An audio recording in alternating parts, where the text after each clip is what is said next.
My week one Amazing Readathon reading went way off track, and I don't think I read a single book that I had put on my TBR. I'm back home now. I am around all my books. I have all my possibilities and all my options available. So I wonder if this week is going to be any calmer and whether it's going to be less chaotic. It doesn't seem likely.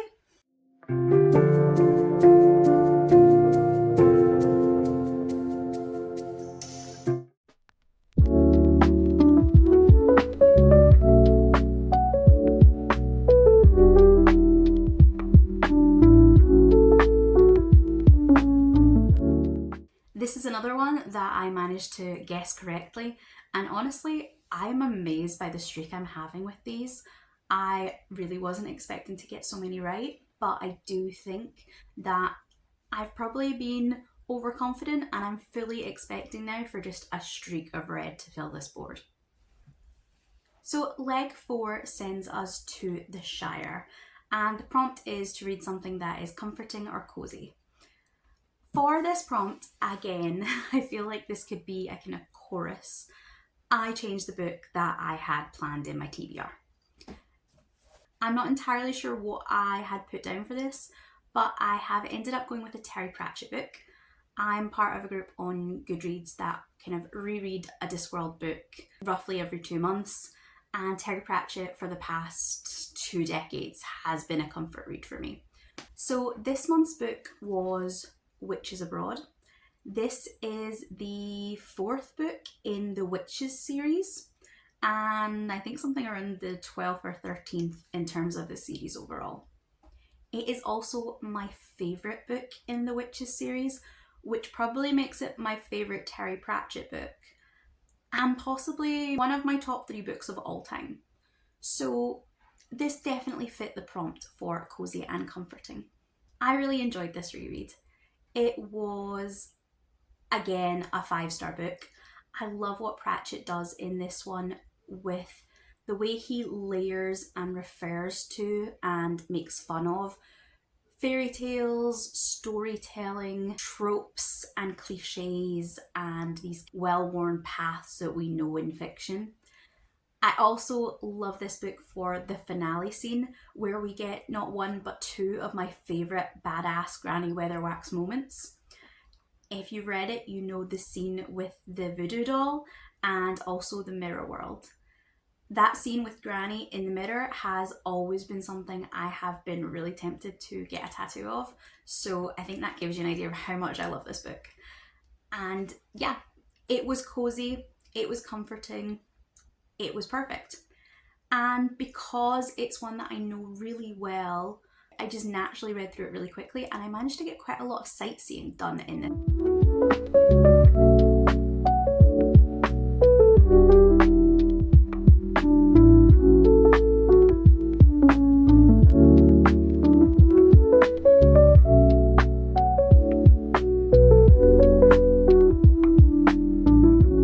The first book that I used for sightseeing fit the nature on the cover prompt, and for this one I picked the next book in the Poppy McAllister Cozy Mystery series. I've been rereading these since last month, and I read one for leg 2 and maybe one for leg 3. This is book 5 in the series, and it is Wine Tastings Are Murder. And in this book we have Poppy really settling into her role as a B&B owner. She has a full house and her guests are all part of a kind of wine tasting tour. Of course, one of those guests dies, and we have our usual kind of cozy murder mystery sleuthing. For me, this was one of my favourites in the series when I first read it. I don't think it holds up overall quite as much on a reread, but I do love it because it is the first real resolution we get to the love triangle that has been building and percolating through all 5 novels so far. For the other sightseeing books that I did, they all came from the same prompt, and that was to read a book where you could spell your name or nickname using the letters in the title and or the author. I honestly thought I would have a much easier time with this because I decided to go with LOU. And I went through the list of kind of possibilities, things I would like to read this month if I got a chance, if they fitted the prompts. And I was shocked by how many books didn't have one of these letters. Like, it's 3 letters. And there were so many books that I was interested in reading that just were missing a U or were missing an L. But I did pick up 2 graphic novels. The first of which was Troublemaker by Janet and Alex Ivanovich. Janet Ivanovich writes a really, really long-running cozy mystery series about, I think, a bounty hunter, but I've never read any of her work before. This one was a strange choice. Troublemaker is the first graphic novel in the Barnaby and Hooker series, but it's the 3rd story in that series. And honestly, I'm really not sure what the purpose of that was. I thought it would be the first in the series. I didn't know the characters, I didn't understand the connections they already had. I felt like I'd been dropped in the middle of a series, which obviously I had, and that definitely negatively impacted my enjoyment. After looking at some of the reviews for this book, where people have come in the other way, they've enjoyed the first 2 novels, I don't think it worked for them either, because a lot of the reviews kind of implied that they felt a little bit betrayed or a little bit tricked into reading a format they wouldn't usually pick up. The second graphic novel that I picked up was Minky Woodcock, The Girl Called Cthulhu. This has a really gorgeous art style. It's very kind of, I think, 1950s-ish. And the story itself kind of binds a kind of noir detective, a bit of a spy thriller, and a little bit of kind of Satanism, satanic panic type of thing. It didn't feel quite as smooth plot-wise as I might have liked, but gorgeous illustrations more than made up for it. Then for the same prompt, I read 2 kind of short novellas, kind of in that 150 to 200 page mark. The first was Murder by Memory by Olivia Waite, and I actually listened to this as an audiobook. I really enjoyed Olivia Waite's other books in the past. She wrote the Feminine Pursuit series, which was a series of historical sapphic romances based around women in slightly unusual professions. I was super, super excited when this novella was coming out.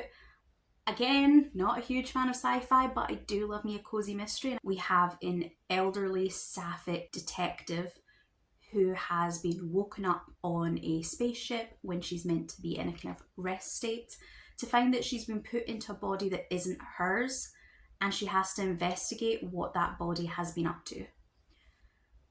My main problem with this one is just that I do wish it had been longer. If there had been longer to settle into the world, I would have been able to keep track of the mystery easier.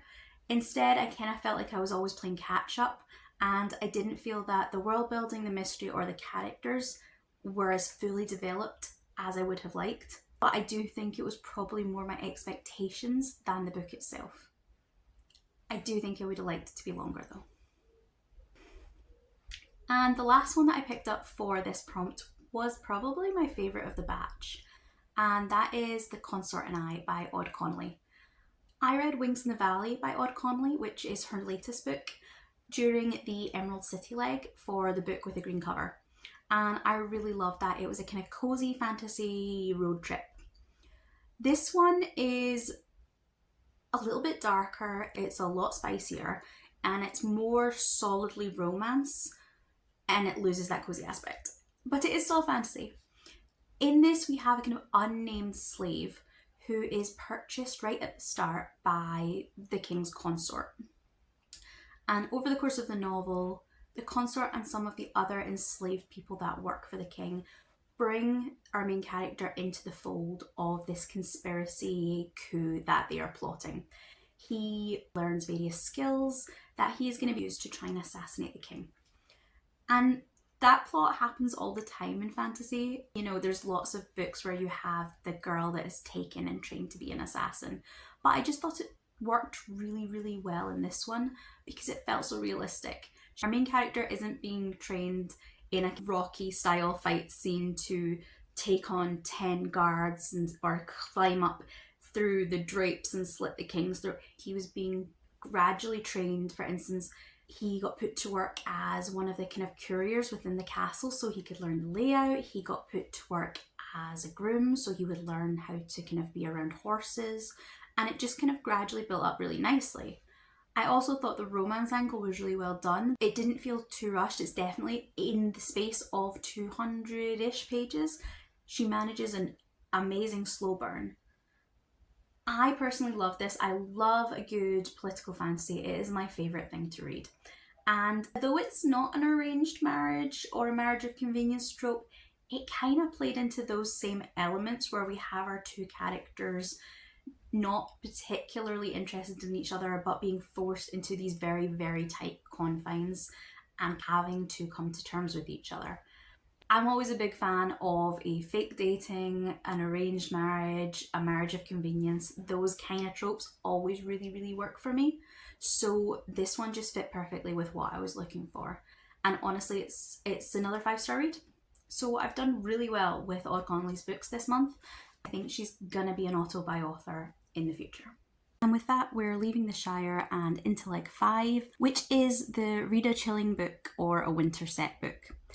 And this is the first one where I've actually been wrong about my guess. I had put Narnia for this, and it turns out we are off beyond the wall in Westeros.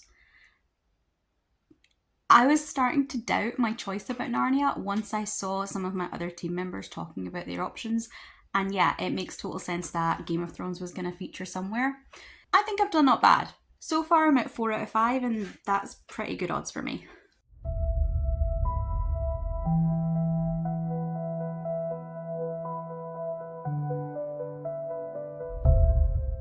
I finished off my book for The Wall, and that was The Lady of the Lake by Jean Mingus. Jean Mingus is a Scottish author, so I'd had this book on my kind of watch list TBR for 2025 since I heard about it, because it is an Arthurian retelling with a feminist angle, and I do love any kind of mythology retelling. But I think because she's a Scottish author, my library actually got it in really, really quickly. So when I saw it on the new releases shelf, I grabbed it.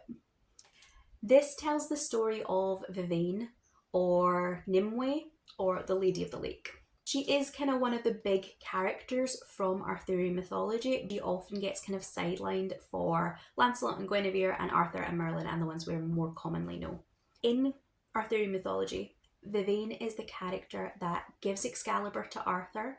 She is the character that rides with Morgan Le Fay over to the realms of Avalon. And she is the character that kills Merlin. So she's really, really important, but she also doesn't tend to turn up in a lot of retellings or reimaginings. So I was really interested to see what Jean Mingus was going to do with her. There being so few women in Arthurian mythology, I always am really fascinated when authors decide to kind of take one of them and give them their own story. And I would say this kind of goes very along the lines of something like Madeline Miller's Circe, in that we start following Vivain when she comes to Camelot as a 15-year-old, and then we just kind of follow her life up to the point where she leaves Camelot. The author's note in this one is really interesting because she has a shout out for fans of BBC's Merlin and actually apologises for what she's about to do to your characters. She says, and I think it's completely true and very interesting, that the character of Merlin we see in the original Arthurian stories is very different from the Merlin that we see in the BBC adaptation, is very different from the Merlin, the convivial, jovial, supportive, elderly mentor we often see in other adaptations and reimaginings like the Disney version of Sword in the Stone. Her comparison for the original Merlin I thought was so smart. She points out that in those kind of mythologies, obviously written by men, it's kind of implied that Merlin seduces these younger women, these younger sorceresses, and then becomes their mentor. And Jean questions that idea of seduction. Her comparison is that he is far more like this sketchy law professor in Legally Blonde. And I thought that was a great comparison. That manipulation and the power imbalance and the power dynamic that can come through, especially in academia, between mentors, between teachers and their students, looked at with a really fascinating angle in this book. It's not the point of the story, but it was really interesting to see, especially from an author that is an academic, I felt like she had the background to combine both those things and to give a kind of nuanced accounting. Although quite a lot of what I've just said and what the author's note talks about is her relationship with Merlin, I would say that is only a part of the book. Her relationship, her mentor-mentee relationship with Merlin is important, but equally so is her romantic relationship with Morgan Le Fay and just her kind of relationship with herself. It's very much about coming into her power, into kind of power she has inherited from her mother. It is about the relationship dynamics between her and her family, the stepmother that wants nothing to do with her, the father that is only using her as a bargaining chip. And then when she comes to Camelot, there's a similar dynamic. It is expected that she will be in competition with Guinevere for Arthur's hand, and the nuanced relationship between the two of them as Vivienne realises she is not interested in Arthur in any way, and how that affects then the relationship she's able to have with Gwen was really interesting. The only thing that I wasn't a massive fan of here was the writing style, and I don't hold that against Jean Mingus at all, because I think other readers are going to really love the writing style in this one. It's very, I would say, very straightforward. It's very to the point. It flows very smoothly. It's a very easy read. There's not a lot of long-winded description. And I would say that despite it being an adult book with, for the most part, adult characters, it read almost like very upper YA to me. I know a lot of people don't enjoy really flowery, over-descriptive writing, but I do quite enjoy purple prose. I love authors that do ramble on for 2 paragraphs about the wallpaper on occasion. And I just think that if you're going to do purple prose, if you are going to go for lush description that wanders off on a tangent and doesn't come back to the story till a chapter later, I think Arthurian retellings are one of the few places you can get away with that. And so I would personally have loved to have had at least some of that in this book. You have such rich and vivid settings. You have Camelot, you have the lake palace that Vivienne creates, and you could have spent a lot of time describing the kind of the setting and the landscape of this kind of medieval England. The book itself is on the shorter side. This hardback runs about 330, and I personally would have really liked if we had taken the plot that's here and maybe fleshed it out just a little and added lots of description and bulked it out to, I would have comfortably said, about a 450 for this type of story. That would have given us a little more depth on all the characters and a little more beauty and a little more lushness in the writing. But overall, it was a great book, and despite it maybe not being written in the style I personally would have preferred, I do think the story itself was really good, and it managed to do an awful lot of what it was aiming to do within a relatively short word count. My goal for the rest of this weekend is to dive into my face-off and my wall sightseeing prompts. So I have got an entire stack of graphic novels, ones that were my own, ones that I picked up from the library, and an entire list of short stories and novellas on my Kindle, and I'm going to just see how I get on as I roll the dice. I'll probably alternate those with the sightseeing prompts, and I think I have some pretty good options for the highest point sightseeing, so I definitely want to make sure I get those in before the leg changes.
Happy Monday. It is the first day after the Face Off weekend. Face Off felt really well for me. We had flood warnings and there was thunder and it was raining, and it was a perfect day for sitting indoors and really getting a lot of reading done.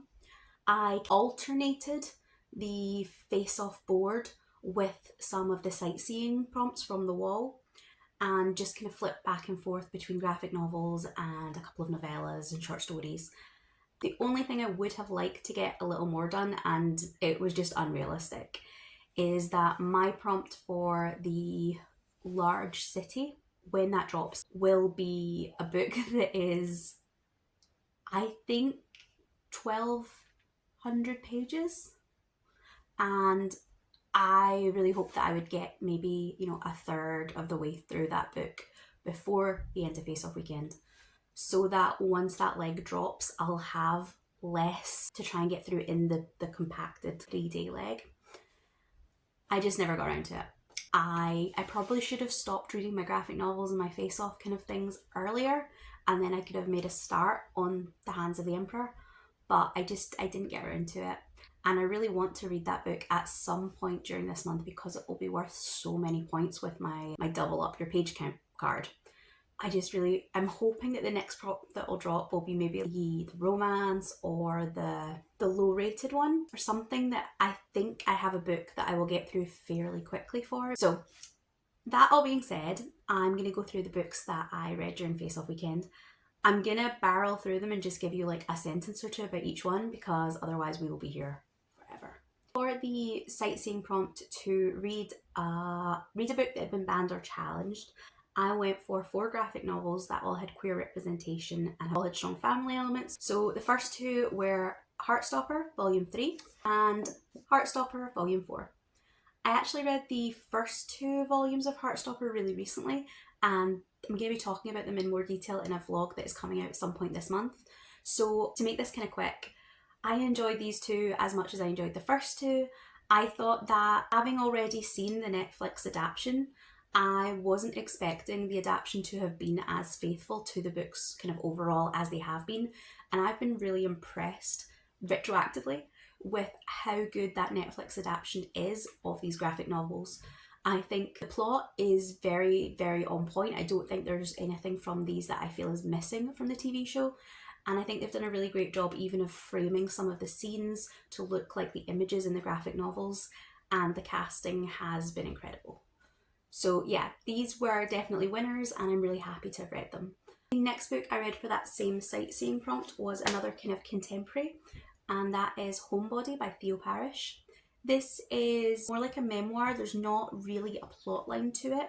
It's more just about Theo looking back on their life and kind of over their childhood, early teens, early 20s, telling us about them coming to terms with their thoughts on gender, their thoughts on their own specific gender presentation.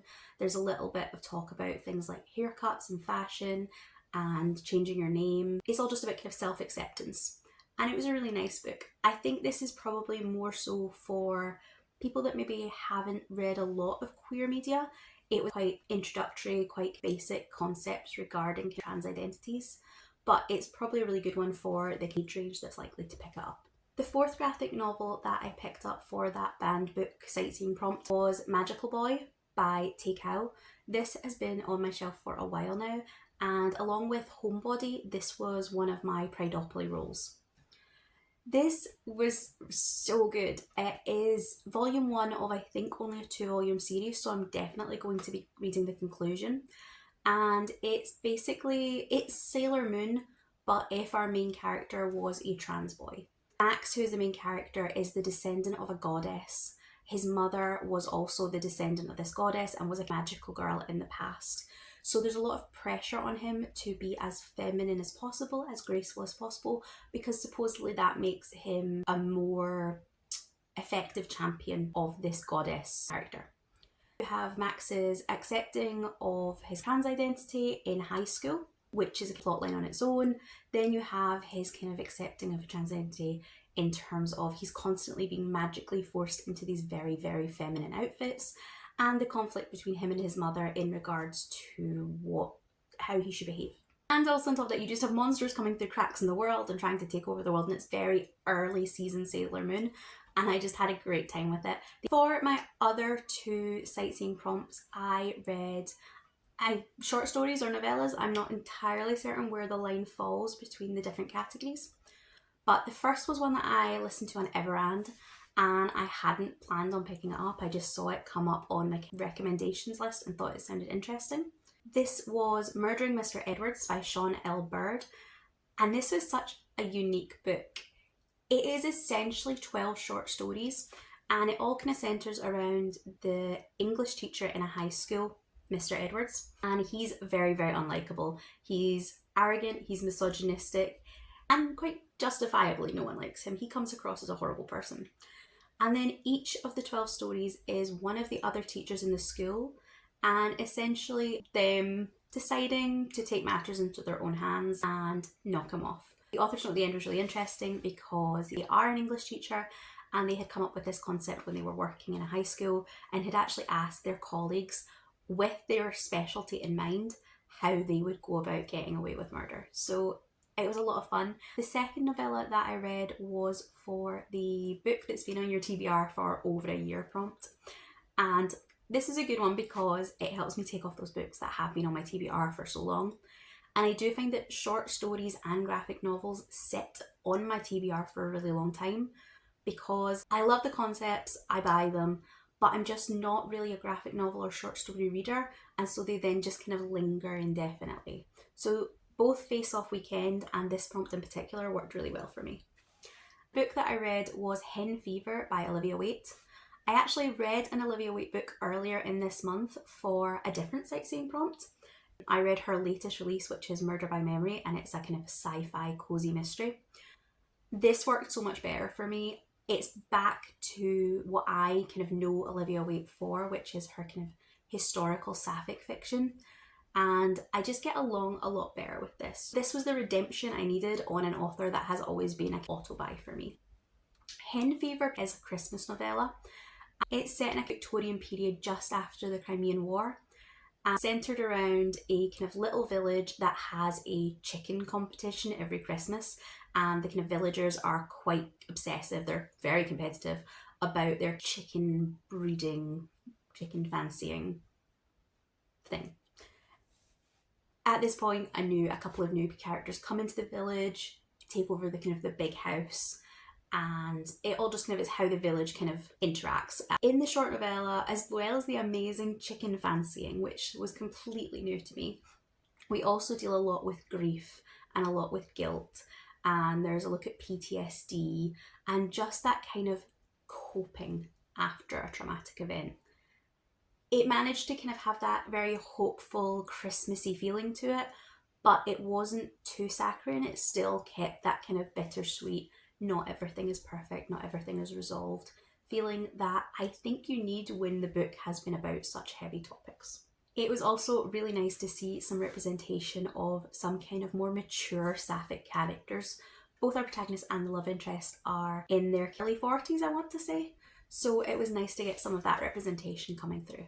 Okay, so on to the purely face-off prompts. The first one I read was Clue by Dash Shaw, and I love Cluedo, I love murder mysteries, I love the Clue movie with Tim Curry.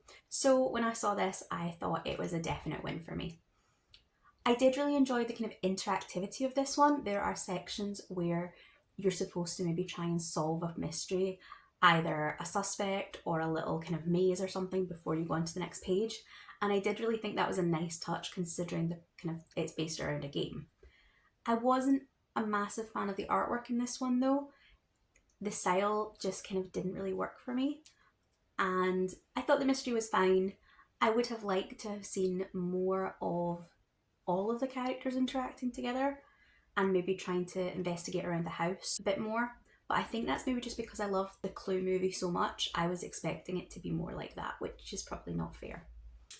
Then I picked up The Wicked and the Divine from my library, and the concept on this one is basically set in the modern day that a group of gods from a kind of mixture of pantheons are once in every roughly 100 years reincarnated into the bodies of teenagers, young adults. They're only going to live for 2 years once that happens, but in that time they get to be superstars, they get to embrace all their godly abilities and kind of set the world on fire type of thing. I did really love the art style in this one, and anything that has a kind of mythology aspect to it is always going to be at least a halfway hit for me. I would be really interested in continuing the series, but I will probably wait and see if I can get each kind of installment through my library. Another library one I picked up was the first bind up of Postal. This was an interesting one. It is set in a very small town, but it is a small town that is very isolated, and all the people that live there have some kind of criminal past, and they're very much policing themselves. Our main character, Mark, is the town's postal worker and also the son of the mayor. He also is giving us some Asperger's representation that I thought was really interesting.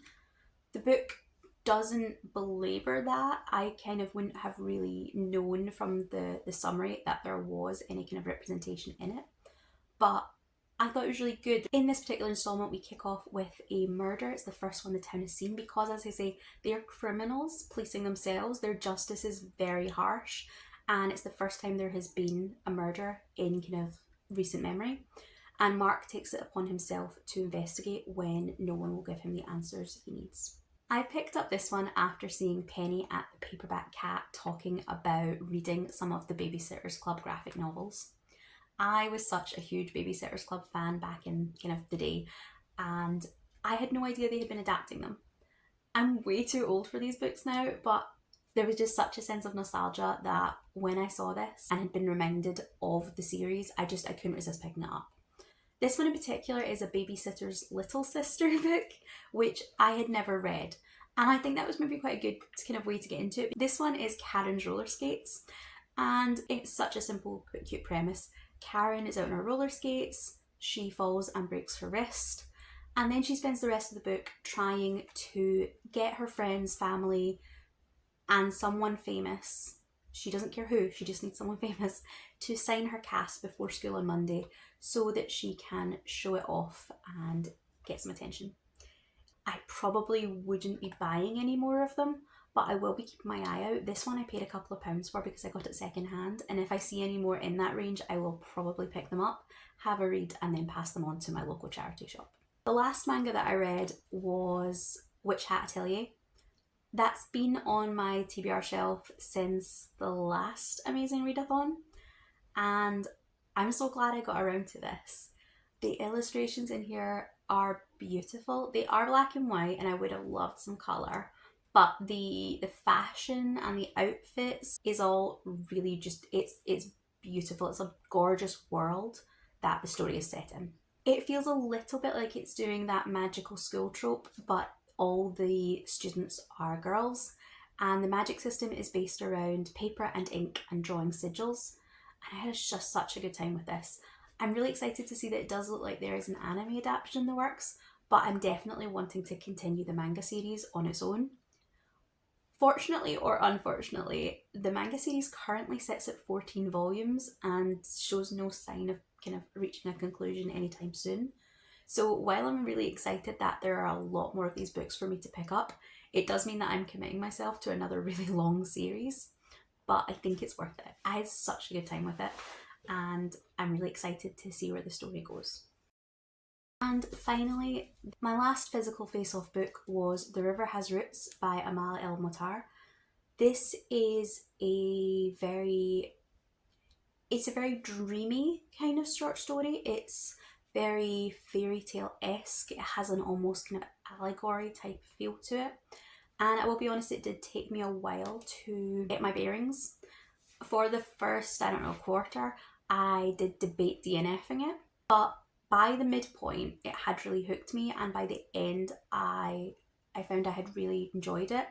I think it's one that will stick with me, and it was really poignant. It's about two sisters who have a magical connection to the world around them through their song and the fairy world that lies just off to the side of their world. The writing I did struggle with a little bit, which is a little concerning because I have had This Is How You Lose the Time War on my TBR shelf, physically bought, for literally years at this point, and I'm so intimidated to pick it up because everyone talks about how, despite it only being about as wide as this book, it's just a really difficult book to read.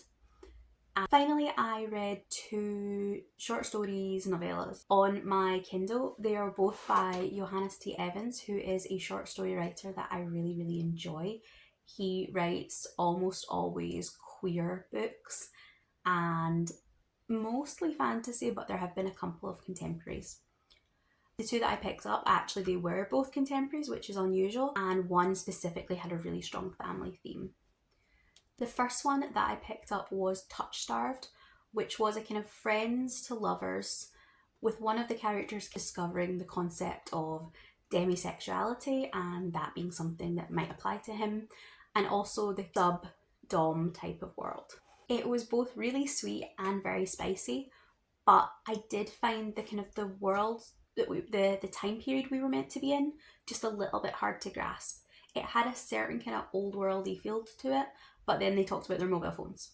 So I struggled with this one just to get a really clear sense of the kind of time period, which can sometimes be an issue with short stories. The second one of the 2 I think was my favourite, and this was St. Jude's Kitchen. It is, again, a contemporary, there's no fantasy element, but it is a sailor who has been injured and he's currently got a broken leg. He has had to take some shore leave from his family's boat. And during that time, he makes friends with the harbour master that has always had a kind of rivalry with his family.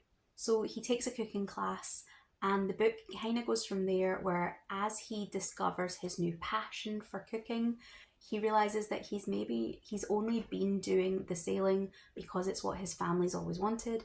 He realizes that he maybe doesn't have to do what his controlling father wants necessarily. He goes about trying to change his life and change how he sees himself. As he comes to embrace his own sexuality, he also kind of develops a budding romance with this harbour master and discovers a love of cooking. And I really enjoyed this one. It did take that family element that the Lorekeepers are looking for, but it wasn't quite as wholesome as maybe some of the other family books like Heartstopper, so I enjoyed the contrast. There were quite a lot of both internalised and external homophobic comments in the book, and by the end the family dynamic hasn't completely resolved, but we do kind of end on quite an uplifting note where Jude and his father have reached a sort of understanding that maybe could develop in the future. So those were all the books that I read during Face Off weekend, and I had a really good time. I think I did really well. I'm proud of myself and how much I managed to read, but also I had a great time in that, as I said, I'm not usually a graphic novel or short story reader, and I do sometimes need that push to pick up the ones that I have been already interested in, but to actually read them. And Face Off weekend, or the gala weekend during Realmathon, or the chaos weekend in Get a Clue, these weekends always work really well for me because they make me read things that are outside of my comfort zone but that I am really interested in. And this was no different. I found so many good books in this 48-hour period. Heartstopper I knew I was going to like, or I suspected I was going to like, but I hadn't really been feeling the motivation to pick it up, and I'm really glad I did. I will be looking forward to seeing the 5th volume when it eventually comes out. And I do also have the Nick and Charlie short story that I still need to read, but I think I'm going to fit that into a sightseeing prompt if I get time. I loved Magical Boy, and I am really keen to read the concluding volume to that. It's also nice to know that it is just a 2-parter, so I'm not sinking into something as long as Witch Hat Atelier, but that is another one that I'm definitely going to continue with. That kind of magical world, just it's gorgeous. It feels really cozy, but also quite high fashion, and I think I'm really going to enjoy that series. I just need to figure out where I'm going to store 14 plus volumes. And then obviously I had the short stories. I enjoyed all 4 of the short stories I read. I think it was 4. As I said, the Murdering Mr. Edwards was just really interesting and really unique. And then the Johannes T. Evans books, I did enjoy both, but St. Jude's Kitchen just felt the more nuanced story to me, and I really, really enjoyed that one. I hope you have enjoyed this vlog, And I really hope that if you are taking part in the Amazing Readathon, you are having a great month so far. If you are on my team, congratulations, we did great this weekend. And if you're not, then, that's fine, we can still be friends. Now that Face Off Weekend is over, I am going to be focusing on my leg prompts, and I will let you know more about the current leg in my next vlog. Let me know if you read any of the books in this vlog, either for the Shire or the Wall or for the Face Off pile. Let me know what you thought of them. And if you'd like to leave a comment but don't know what to say, then leave me some kind of blue emoji for the Lady of the Lake. Thank you so much for watching, and I will see you in the next video. Goodbye.